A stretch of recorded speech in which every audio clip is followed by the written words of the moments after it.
سامعین مکرم، شعبان المعظم کا بابرکت مہینہ اپنے اختتامی مراحل میں پہنچ چکا ہے۔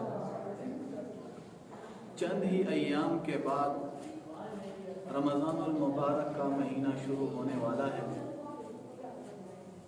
رمضان المبارک کا مہینہ اللہ تعالیٰ نے یہ بہت بڑی ایک نعمت ہمیں عطا فرمائی ہے۔ رمضان کا مہینہ اگر اس پر غور کیا جائے، یہ اللہ کی طرف سے ایک مسلمان کے لیے بہت بڑی نعمت ہے، اور اس کے بارے میں، اس مہینے کے بارے میں بہت سی احادیث بھی آپ حضرات نے سنی ہیں کہ جہنم کے دروازے بند کر دیے جاتے ہیں، جنت کے دروازے کھول دیے جاتے ہیں، شیطان کو قید کر دیا جاتا ہے۔ گویا کہ مسلمان کے لیے تمام مواقع مسلمان کو دے دیے جاتے ہیں کہ انسان اگر تو اپنی اصلاح کرنا چاہتا ہے تو یہ مہینہ تیرے لیے موجود ہے، تو اپنی اصلاح کر لے۔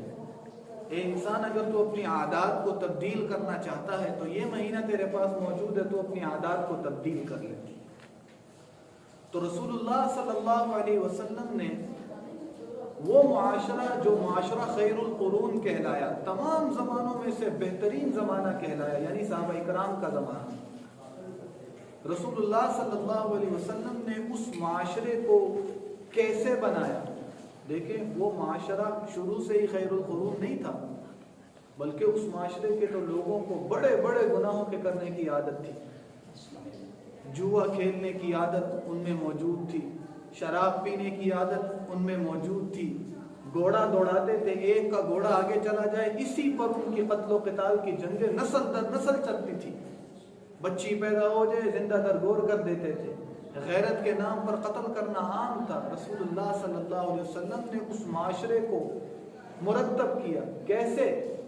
کہ ان کی عادتوں کو تبدیل کیا، کچھ عادتوں کو ان کے اندر سے نکالا اور کچھ عادتوں کو ان افراد کے اندر ایسے شامل کیا کہ وہی لوگ پھر خیر القرون بن گئے، وہ زمانہ خیر القرون بن گیا، جو ایک دوسرے کے خون کے پیاسے تھے، لیکن عادات کی تبدیلی رسول اللہ صلی اللہ علیہ وسلم نے کی، تو وہی پھر رسول اللہ صلی اللہ علیہ وسلم پر جان نچھاور کرنے کے لیے ایک سے بڑھ کر ایک آگے بڑھنے والا ہو گیا۔ تو وہ کون سی ایسی چیز تھی کہ جس سے رسول اللہ صلی اللہ علیہ وسلم نے ان کی عادات کو تبدیل کیا؟ تو سب سے پہلی چیز وہ ہے رمضان المبارک کے روزے۔ رمضان المبارک کے روزوں کے ذریعے رسول اللہ صلی اللہ علیہ وسلم نے ان کے عادات کو تبدیل کیا۔ جب بھی کوئی مہینہ شروع ہوتا تھا، اللہ کے رسول صلی اللہ علیہ وسلم 12 مہینوں میں سے کوئی بھی مہینہ شروع ہوتا، صحابہ کو جمع کرتے، منبر پر بیٹھتے، خطبہ دیتے، ان کو آگاہی دیتے، ان کو بریف کرتے، یہ مہینہ آنے والا ہے، یہ کام کرنے ہیں، ان کاموں سے بچنا ہے۔ دین کے ہر شعبے میں صحابہ کرام کی ذہن سازی کرتے تھے۔ شادی بیاہ کا موقع آتا، احکامات بتاتے، جہاد میں قافلے روانہ کرتے، احکامات بتاتے، زکوٰۃ کی ادائیگی کرنی ہے، احکامات بتاتے، زندگی کا ہر طریقہ، زندگی کا ہر کام رسول اللہ صلی اللہ علیہ وسلم نے صحابہ کو سکھایا۔ تو جب بھی کوئی مہینہ آتا، رسول اللہ صلی اللہ علیہ وسلم صحابہ کرام کو جمع کرتے، ان کو سمجھاتے، ان کو بریفنگ دیتے، خطبہ دیتے ان کے سامنے۔ ایک خطبہ جو بہت مشہور خطبہ حدیث کی کتاب بہقی میں موجود ہے کہ جب رمضان المبارک کا مہینہ شروع ہوا، رسول اللہ صلی اللہ علیہ وسلم نے تمام صحابہ کو جمع کیا، منبر پر بیٹھے اور ایک خطبہ ارشاد فرمایا۔ کیا ہی خوبصورت جامع مانع خطبہ! حضرت سلمان فارسی رضی اللہ تعالی عنہ سے منقول ہے، فرمایا رسول اللہ صلی اللہ علیہ وسلم نے شعبان کا آخری ایام چل رہے تھے، رمضان شروع ہو رہا تھا، رسول اللہ صلی اللہ علیہ وسلم منبر پر بیٹھے صحابہ کرام کو مخاطب کرتے ہوئے فرمایا، یا ایھا الناس قد اظلکم شہر عظیم شہر مبارک شہر اولہ رحمت واوسطہ مغفرۃ وآخرہ عتق من النار۔ ایک طویل خطبہ کہ اے لوگوں متوجہ ہو جاؤ، ان قریب تمہارے اوپر ایک ایسا مہینہ سایہ کرنے والا ہے جو بڑی عظمت والا مہینہ ہے، بڑا بابرکت مہینہ ہے۔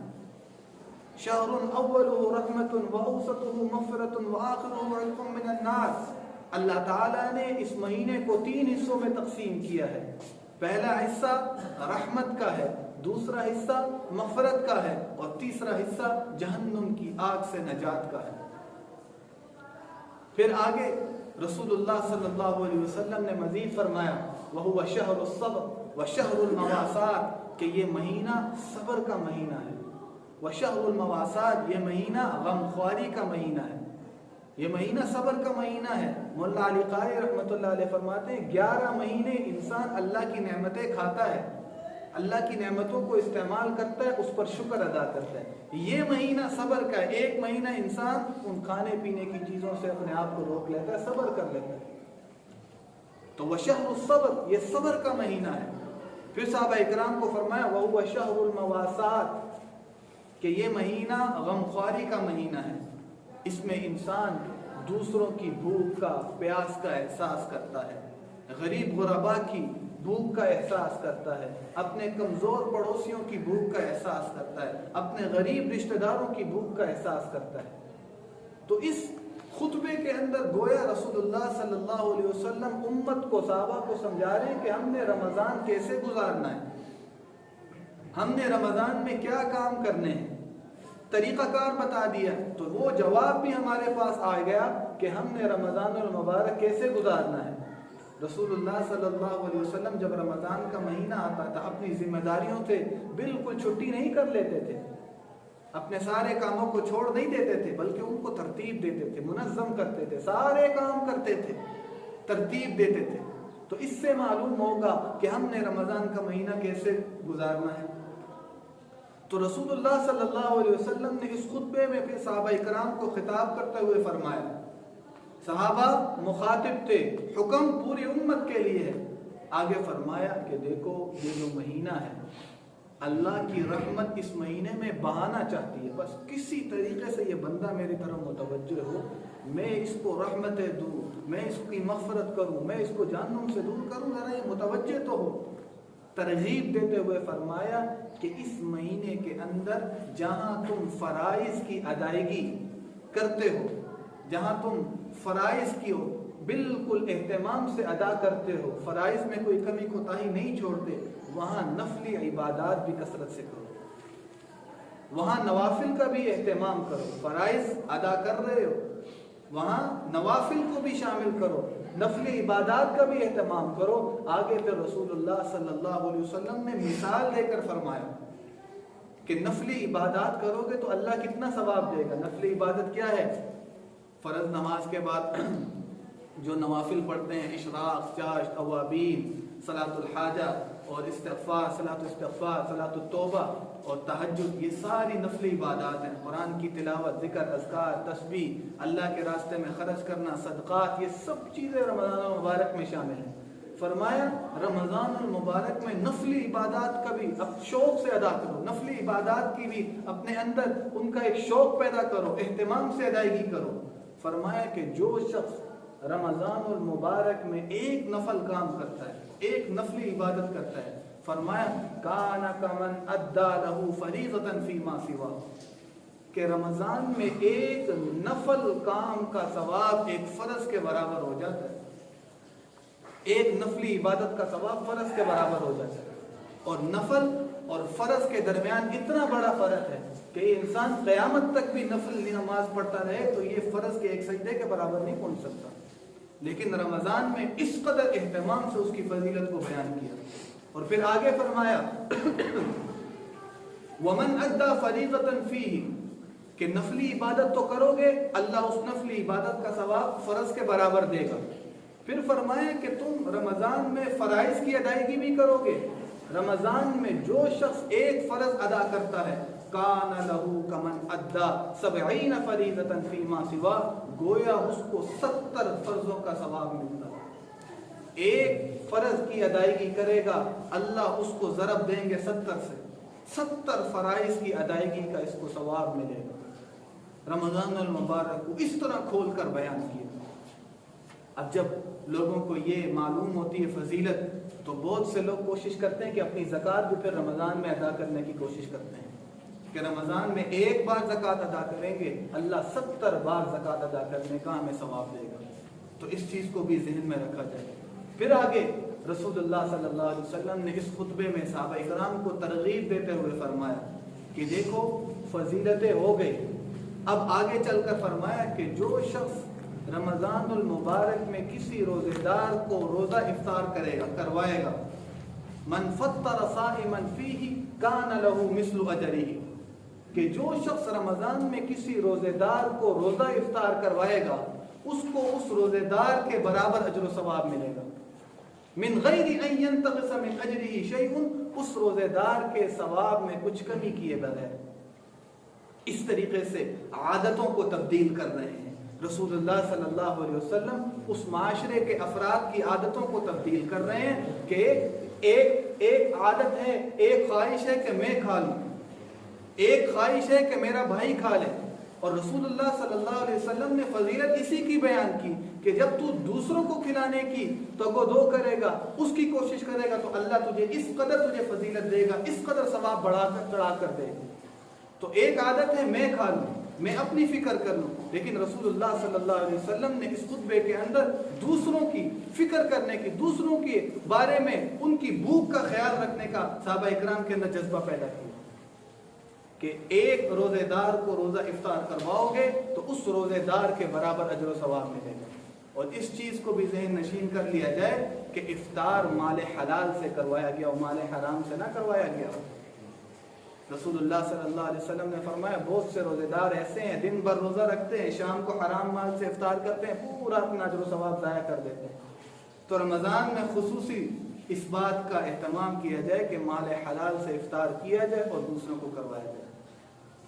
پھر آگے رسول اللہ صلی اللہ علیہ وسلم نے فرمایا کہ آج جو ہمارے ذہن میں بھی ایک سوال آتا ہے کہ مولوی صاحب اتنی مہنگائی کے دور میں ہم خود افطاری کریں یا دوسروں کو کروائیں، تو یہی بات اس وقت صحابہ اکرام کے ذہن میں بھی آئی۔ فرمایا قلنا یا رسول اللہ قل لنا نجد ما نفطر به الصائم، یا رسول اللہ ہم میں سے ہر ایک شخص تو دوسرے کو افطار کروانے کی اتنی طاقت نہیں رکھتا۔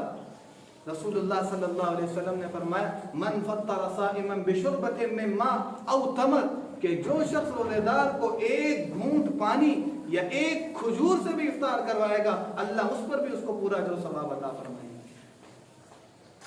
ایک گھونٹ یا ایک کھجور سے بھی افطار کروائے گا تو اللہ اس پر بھی اس کو اجر و ثواب عطا فرمائیں گے۔ اور پھر آگے چل کر فرمایا کہ جو شخص روزے دار کو پیٹ بھر کر کھانا کھلائے گا، یہ نہ ہو کہ لوگ اس فضیلت کو، اس حدیث کو سن کر کہیں کہ بس ٹھیک ہے ہم جہاں افطار اتنا پیسے لگا کر سموسے پکوڑے یا دیگر لوازمات کر رہے ہیں، مولوی صاحب نے حدیث سنا دی کہ کھجور اور پانی پلاؤ ثواب مل جائے گا، بس اتنے لمبے چوڑے خرچے کرنے کی ضرورت نہیں ہے۔ تو فوراً اس حدیث کا اگلا جملہ بھی سن لیں۔ رسول اللہ صلی اللہ علیہ وسلم نے فرمایا من اشبع صائما سقاہ اللہ من حوضی شربۃ من ماء، کہ جو شخص کسی روزے دار کو پیٹ بھر کر افطار کروائے گا وہ میرے پاس حوض کوثر کے پاس آئے گا اور میں اسے حوض کوثر سے پانی پلاؤں گا۔ ابھی یہ انسان جنت میں نہیں گیا۔ پھر آگے فرمایا کہ جب وہ ایک مرتبہ حوض کوثر سے پانی پی لے گا لم یظما حتی یدخل الجنہ، جب تک وہ جنت میں داخل نہیں ہو جائے گا اس کو پیاس نہیں لگے گی۔ تو پیٹ بھر کر کھانا کھلانے کی بھی فضیلت بیان کر، اور پھر آگے رسول اللہ صلی اللہ علیہ وسلم نے کچھ احکامات بیان کیے کہ رمضان المبارک میں جب روزے شروع ہو جائیں، فرمایا من خفف عن مملوکہ خفف اللہ عنہ یوم القیامہ، رمضان المبارک کا جب مہینہ شروع ہو جائے جو شخص اپنے ماتحت ملازم خادم جو نوکر اس کے پاس کام کر رہے ہیں ان کے کاموں میں کچھ کمی کر دے گا۔ پہلے 8 گھنٹے کام کر رہے ہیں، رمضان میں 6 گھنٹے کر دیے، فرمایا خفف اللہ عنہ یوم القیامہ، اللہ قیامت کے دن اس کے بوجھ کو ہلکا کر دیں گے۔ تو یہ رمضان المبارک کے ذریعے اللہ تعالیٰ ہماری عادات کو تبدیل کرتے ہوئے فرماتے ہیں کہ اے انسان اگر تجھے نیک کام کرنے کی عادت پڑ جائے تو تیرے لیے نیک کام کا چھوڑنا مشکل ہو جائے گا، اور اگر تجھے گناہ نہ کرنے کی عادت پڑ جائے تو تیرے لیے گناہ کرنا مشکل ہو جائے گا۔ اور یہ ساری عادات کی تبدیلی جو صحابہ کرام کے اندر بھی رسول اللہ صلی اللہ علیہ وسلم نے پیدا فرمائی اس کی ابتدا رمضان کے روزوں سے ہی کی۔ تو اس بات کا ذہن نشین کیا جائے، ابھی چند ہی ایام کے بعد رمضان المبارک کے روزے شروع ہو رہے ہیں۔ یاد رکھ لیجئے رمضان المبارک کے روزے فرض ہیں ہر مسلمان پر، عاقل پر، بالغ پر، کافر پر نہیں ہے، پاگل پر نہیں ہے، نابالغ پر نہیں ہے، لیکن اپنے 10 سال کے بچوں کو